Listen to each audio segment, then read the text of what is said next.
असफल रहे, फिर चाहे वो व्यापार हो या संतान प्राप्ति, क्या मैं ये समझ लूं कि मेरे पाप कर्म नष्ट हो रहे हैं? कृपया मुझे मार्गदर्शन। हाँ देखो, पूर्व के पुण्य और पाप दो कर्मों से मिश्रित शरीर बनता है और ये पहले निश्चित हो चुका है किस अवस्था में आपको कौन सा दुख मिलेगा, कौन सा सुख मिलेगा।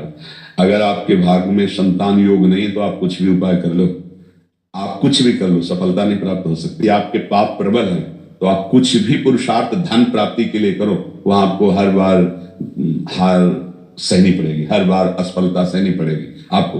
अब आपका मनुष्य जीवन केवल इसी असफलता या सफलता के भोगने के लिए नहीं है। ये तो पशुवत जीवन हो गया भैया, जो हमारे भाग्य में लिखा है वही हम भोग रहे हैं। अब नवीन कर्म करो जिससे उसको तुम रोक सको, जो आ रहा है बुरा प्रारब्ध उसको रोक सको। वो है भगवान का आश्रय, भगवान का भजन। अगर भगवान का आश्रय नहीं है और भजन नहीं है, नाम जप नहीं, मंत्र जब सफलता में बदल दे, वो भजन से ही होता है। मनमानी आचरण करें और हम भगवान से विमुख होकर सफलता चाहें तो हमें लगता है कि ब्रह्मा में भी इतनी सामर्थ्य नहीं तो हमें सफल बना सके। भगवान के आश्रित हो जाओ, नाम जप करो, वो है कर तुम अकर तुम अन्यथा कर तुम सर्व समर्थ ईश्वर। जैसे हम कई बार बताया है कि मुकदमा में कर दे तो सारा वकील और जज का जो सब निर्णय है वो धरा रह जाएगा।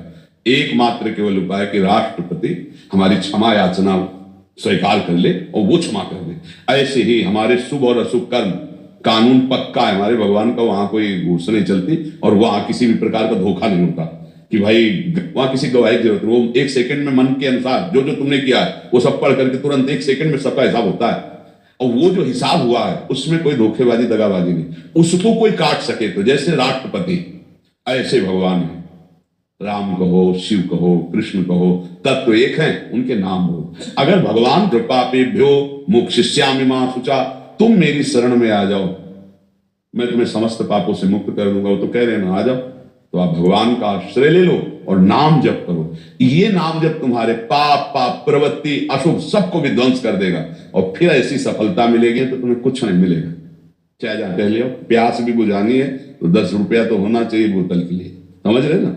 ऐसे ही इस संसार में पुण्य चाहिए तुम्हें सफलता के लिए, असफलता पाप बार बार आपको टांग मारेगा जो आपने कर्म किए। इसीलिए हम कहते हैं आजकल नए बच्चे को समझ ही नहीं रहे।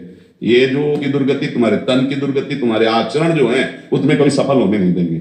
ये आज जो नए नए बच्चों में व्यसन फैल रहा है, व्यभिचार फैल रहा है, मनमानी आचरण फैल रहे हैं, आगे चल करके बहुत इनका जीवन दुखमय होगा, ये समझ नहीं पा रहे हैं। सफलता कहां मिलेगी? हम जन्म जन्मांतर से भगवान से विमुख होकर ऐसे आचरण, आप प्रश्न उत्तर कर रहे हैं, आप अध्यात्म को जानना चाहते हैं, आप अपने उन कर्मों को मिटाना चाहते हैं, तो अब इस कृपा का आदर कर लीजिए। बार बार कह रहे हैं जिसको